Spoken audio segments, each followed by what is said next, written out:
Olá a todos, sejam muito bem-vindos a mais um podcast da reunião de estudos do Evangelho do Grupo Espírita Irmão Áureo. Hoje, o nosso episódio de número 190. Iniciamos na semana passada o livro Jesus no Lar, de Neio Lúcio. E hoje, a Dorcas, convidada do nosso podcast, preparou a primeira lição, a reflexão da primeira lição, intitulada O Culto Cristão no Lar. Óbvio que o assunto é sobre o culto do Evangelho no lar, né? Mas aguardem, daqui a pouquinho a Dorcas vai estar trazendo interessantíssimas reflexões com base nesse livro que iniciamos e que gira em torno também do estudo do Evangelho. Então, novas reflexões virão, daqui a pouquinho a gente vai acompanhar, tá? E como sempre, eu também estou aqui para te convidar para a nossa live que acontece hoje, mais tarde no YouTube. Gente, é muito bom a gente estar debatendo, estendendo, conversando, é uma conversa boa, o tempo passa rápido, é curtinho, são só meia hora a mais, mas são momentos interessantes. Não se preocupe se você não puder estar, tudo fica gravado, a gente vai estar transmitindo pelo YouTube, né? Você é nosso convidado especial. E te convidamos também a difundir essa mensagem. Participe conosco, coloque o seu comentário, faça a sua crítica, divulgue os links, enfim. Se envolva conosco nesse trabalho bom de difundirmos a mensagem do Evangelho. Então você é o nosso convidado especial.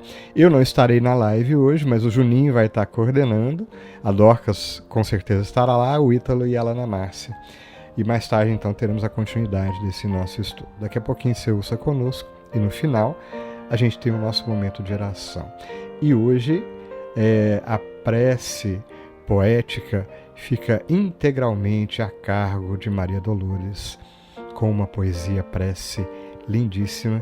Então não perca, te convidamos a ficar aí até o final. Já falei demais, né? Então agora quero apenas te convidar. Juntinhos. Vamos ouvir?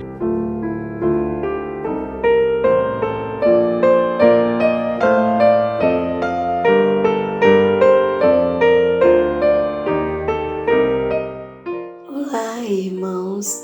É com muita alegria que estamos juntos estudando este tema, Jesus no Lar, pois estamos começando a ter vontade de compreender a importância do poder renovador de Jesus em nossa vida, como diz Emmanuel na introdução deste livro, pela necessidade diária do esclarecimento que o conhecimento nos traz. Neste primeiro capítulo, de forma muito especial, Neio Lúcio, através da psicologia de Chico Xavier, nos descreve que Jesus abriu na terra o primeiro culto cristão, realizado no lar do nosso irmão Simão Pedro. Jesus o fez convidando os familiares do apóstolo à palestra edificante e à meditação elevada, dialogando inicialmente com Pedro, ajudando a entender a importância dessa reunião entre os familiares.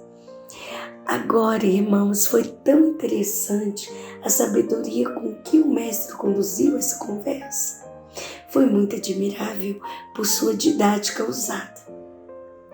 Jesus precisava chamar a atenção dos pensamentos de Pedro e, para tanto, ele iniciou a conversa questionando a Pedro sobre o produto final de seu próprio trabalho, para assim destacar a relevância do processo do culto no lar. Ele disse assim: Simão, que faz o pescador quando se dirige ao mercado com frutos de cada dia? O apóstolo pensou alguns momentos e respondeu: Mestre, naturalmente escolhemos os peixes melhores, pois ninguém compra os resíduos da pesca. Então, irmãos, concluímos pela resposta de Pedro que o pescador, ao escolher os peixes melhores, tem sua venda garantida. Então, o produto final satisfatório se dá por uma boa escolha, não é mesmo? Jesus continuou sorrindo e perguntou: E o oleiro, Simão, que faz para atender a tarefa que se propõe? Simão respondeu: Certamente, Senhor. O oleiro trabalha pensando naquilo que deseja moldar. Sendo assim, irmãos, concluímos, pela resposta de Pedro, que o produto final satisfatório se dá quando se foca em um propósito. E por fim, Jesus pergunta: Simão, como procede o carpinteiro para alcançar o trabalho que se pretende? O interlocutor diz Neio Lúcio, muito simples, informou sem vacilar. Lavrará a madeira, usará o enxó e o serrote, o martelo e o formão. De outro modo, não aperfeiçoará a peça bruta. O interessante desta questão, irmãos, é que a carpintaria é responsável por lavrar e aparelhar a madeira para as obras e construções. A matéria-prima é a própria madeira. As peças criadas pelo carpinteiro são utilizadas para revestir e dar sustentação às áreas como coberturas, assoalhos e forros. A carpintaria costuma trabalhar com madeira forte, maciça, madeira natural. Dessa forma, é necessário que os carpinteiros tenham conhecimento de sua absoluta precisão técnica, usando as ferramentas certas para se chegar na peça desejada, no produto final de seu trabalho, com êxito. Lembremos então que o pai de Jesus, José, era carpinteiro. Nosso irmão Neio Lúcio continua sua descrição, conduzindo Simão Pedro para outro pensar bastante relativo às respostas esperadas por Jesus. Veja bem, calou-se Jesus por alguns instantes e aduziu. Assim também é o lar, Simão, diante do mundo. O berço doméstico é a primeira escolha, é a matéria-prima e o primeiro templo da alma. A casa do homem é a legítima exportadora de caracteres para a vida comum. Se o negociante seleciona sua mercadoria, se o marceneiro não consegue fazer um barco sem aperfeiçoar a madeira aos seus propósitos, como esperar uma comunidade segura e tranquila sem que o lar se aperfeiçoe? A paz do mundo começa sobre as telhas a que nos acolhemos. Se não aprendemos a conviver em paz entre quatro paredes, como aguardar a harmonia das nações? Se não habituamos a amar o mais próximo, associado à nossa luta de cada dia, como respeitar o eterno Pai que nos parece distante? Jesus estava conversando com Simão para começar a entender a importância do culto no lar. Para tanto, irmãos, necessitamos de um esclarecimento maior. O que é a casa do homem que Jesus se refere? O que é a nossa casa, irmãos? Que lugar é esse que nos aperfeiçoa, que colabora para aperfeiçoar, para o progresso de nosso espírito? O fato, irmãos, é que para alcançarmos o que pretendemos, precisamos entender onde estamos. Para chegarmos no produto final, precisamos entender onde estamos. De acordo com João Nunes Maia, no livro Tua Casa, a casa é o lugar onde se conversa de alma para alma. É lugar de entendimento, de amizade, que traz para todos alegria contagiante, que comporta e supre todas as deficiências. Tua casa, segundo João Nunes Maia, é o lugar gerador de paz. Foi o que Jesus disse, irmãos. Mas temos aqui um detalhe. Este produto final, esta paz, depende de como nos comportamos em família. João Nunes continua suas elucidações. É necessário o entendimento dos deveres, com foco na necessidade de servirmos uns aos outros, com amor, procurando nos esforçar todos os dias nesse propósito. Quem não vive bem em família não tem condição de viver em paz com ninguém, irmãos. É verdade. E foi isso que Jesus quis dizer. Tua casa é, pois, o primeiro passo para que Deus te ajude, como sendo alicerce para o teu equilíbrio. Então, irmãos, a paz em nosso lar é a conquista de nossos esforços todos os dias. Quem não tem tempo para o diálogo em família nunca encontra o que busca, que é a felicidade, a realização pessoal através do autoconhecimento. Só gerarei paz no mundo se o meu coração estiver em paz, irmãos, dentro do meu dever cumprindo a lei do Senhor. Vem, irmãos, como o nosso lar colabora para construir o nosso ser. Para construirmos este ser, necessitamos, segundo ensina Jesus a Pedro, de acender a luz através do Evangelho no lar. Continuou o mestre: Pedro, acendamos aqui, em torno de quantos nos procuram assistência fraterna, uma claridade nova. Pedro, a mesa de tua casa é o lugar de teu pão. Nela recebes do Senhor o alimento para cada dia. Então, por que não instalar ao redor dela a sementeira da felicidade e da paz, na conversação e no pensamento? Nossa, irmãos, isso é muito forte para nós. Através do diálogo, acendemos então uma nova claridade em nosso lar. João Nunes ainda esclarece que o lar é a primeira escola daqueles que reencarnam, encontrando um ambiente favorável à educação. É um passo para o desenvolvimento espiritual das criaturas.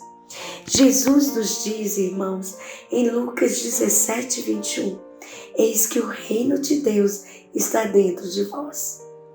Portanto, irmãos, o Mestre nos faz perceber que esse reino é invisível, mas presente e ativo. É a vida espiritual que existe em nós, rica em faculdades e potencial, que quando se exterioriza, promove um ambiente de paz, amor e alegria para o próprio ser. Está aí, irmãos, o nosso desafio. Encontramos então o desenvolvimento espiritual, que deve ser o produto final do trabalho em nosso lar. Está aí, irmãos, a necessidade do culto do Evangelho no lar, que nos dará o alimento de cada dia que o nosso espírito precisa para o seu crescimento. Segundo o livro Conheça o Espiritismo da FEB, o Evangelho no Lar trata-se de um estudo do Evangelho de Jesus numa reunião familiar. O culto do Evangelho no Lar, realizado no ambiente doméstico, é precioso empreendimento que traz diversos benefícios às pessoas que praticam. Permite ampla compreensão dos ensinamentos de Jesus e da sua prática nos ambientes em que vivemos, porque começamos a praticá-los, irmãos, em nossa primeira escola, que é o nosso lar. Ampliando-se o conhecimento sobre o Evangelho, pode-se oferecê-lo com mais segurança a outras criaturas, colaborando-se para a implantação do reino de Deus na Terra. Exteriorizamos esse conhecimento através da nossa prática social. Mas, irmãos, qual é o propósito do Evangelho no lar? Então, irmãos, segundo o livro Evangelho segundo o Espiritismo, no 4º capítulo, no item 18, encontramos o esclarecimento de Kardec. Deus permite que nas famílias ocorram essas encarnações de espíritos antipáticos ou estranhos, com o duplo objetivo de servir de prova para uns e para outros de meio de progresso. Para tanto, irmãos, o Evangelho de Jesus nos ajuda a compreender e a conviver com a família humana. Quando o culto no Evangelho no lar é praticado fielmente, atrai-nos para o convívio doméstico espíritos superiores que orientam e amparam, estimulam e protegem a todos. A presença desses espíritos, irmãos, iluminados no lar, segundo Joana de Ângeles, afasta aqueles de índole inferior que desejam a desunião e a discórdia. O ambiente torna-se posto avançado de luz, onde almas dedicadas ao bem estarão sempre presentes, quer encarnadas, quer desencarnadas. As pessoas habituadas à oração, ao estudo e à vivência cristã tornam-se mais sensíveis e passíveis à inspiração dos mestres, mentores e irmãos. Por isso, o culto do Evangelho no lar é grande auxiliador para as almas que se ajustarem, adquirindo e dando compreensão, falando e ouvindo coisas espirituais, instalando a sementeira dita por Jesus de felicidade e de paz. Queridos, continuaremos assim então as nossas reflexões sobre o culto do Evangelho no lar em nossa live. E encerramos então ainda com Joana de Ângeles no livro Sementeira de Bênçãos, dizendo assim: pelo menos uma vez na semana, reúne a tua família e felicita com o culto evangélico, para que a diretriz do Mestre seja eficiente rota de amor à sabedoria em tua casa. Acende, portanto, o sol do Evangelho em tua casa. Reúne-te com os teus para orar, e jamais triunfarão trevas em teu lar, em tua família, em teu coração. E em nosso momento de oração de hoje, acompanharemos a poesia Prece de Maria Dolores, intitulada Confidência Mais Íntima. Senhor, quantos te deram a vida de uma vez? Bendito o santo que se fez na virtude integral. Louvado seja o apóstolo da fé, que viveu e sofreu padecendo de pé, dando-te o coração para vencer o mal. Glorificados sejam para sempre os mártires e heróis que te seguiram sem vacilações para o reino do amor, onde te pões, à maneira de sol, refulgindo entre os sóis. Ampara-me, porém, compassivo Senhor do eterno bem, a mim, pobre de mim, que só te posso dar meus frágeis sentimentos como são, consagrando-te a vida gota a gota, dentro de minha própria imperfeição. Quando me chamas para a caridade, ante os encargos de que me encarrego, perdoa se te entrego apenas um vintém no socorro de alguém. Quando me sabes de mãos ricas, tão logo me assinalas e edificas. Pedindo-me concurso em favor de um doente, desculpa se te dou tão somente um minuto de todo o largo tempo que desfruto, a fim de repousar indefinidamente. Quando me buscas para ser a intervenção do amor, segundo o meu dever, onde o ódio campeia e a discórdia domina, perdoa se te ofereço simplesmente em frase pequenina, breve conceito superficial, que fale de harmonia e conserve tal qual o problema que aflige a vida alheia. Fugindo de espalhar a paz a que me elevas, deixando em fogo e pranto as vítimas das trevas. Quando me indicas a piedade por aqueles que a crítica condena, perdoa se te trago de sentimento indefinido, curto gesto de pena, qual se colaborasse na indecisão de minha própria face, para que o bem seja esquecido. Releva-me, Senhor, a doação escassa, nos imensos recursos que me deste do tesouro celeste.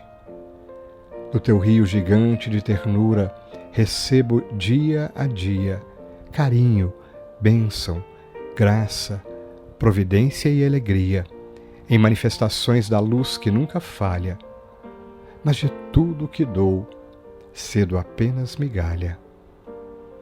Leve nota de amor incrustada de ciúme, um pingo de paciência em caudais de azedume, uma palavra de esperança entre laudas de queixa desatada. Leve nota de paz, em tom distante e indiferente. Eis o que dou somente. Tantos me amparam tanto e auxilio a tão poucos. Senhor, abre meu coração, dá força nova aos meus ouvidos moucos, prende meus braços ao serviço, cura meu pensamento ocioso e enfermiço. E por agora, se te dou minha vida, gota a gota, nas sombras do egoísmo em que me vejo, entre rosas de sonho e espinhos de desejo, lavrando contra mim exigências fatais, que somarão mais tarde prova e dor. Perdoa-me, Senhor, se nada posso fazer mais. Que assim seja.